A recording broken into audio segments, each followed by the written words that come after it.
ধরাধামে এসেছিলেন 1820 খ্রিস্টাব্দের 26শে সেপ্টেম্বর। তো সেই দিন উপলক্ষে আমাদের আয়োজনের বিশেষ আড়ম্বরতা নেই, কিন্তু আন্তরিক হৃদ্যতা আছে। আমরা সেই হৃদ্যতাকে সামনে রেখে তার প্রতি শ্রদ্ধা জ্ঞাপন করতে আমরা এখানে উপস্থিত হয়েছি।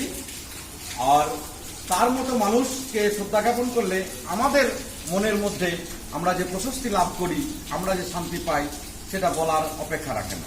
তাই কবি হেমচন্দ্র বলেছিলেন যে ধন্য বঙ্গমাতা গর্বে ধর এত নয়। তো এরকম তনয় আমাদের বঙ্গে বারবার আসুক, বারবার ফিরে আসুক ওনার মতো মানুষ।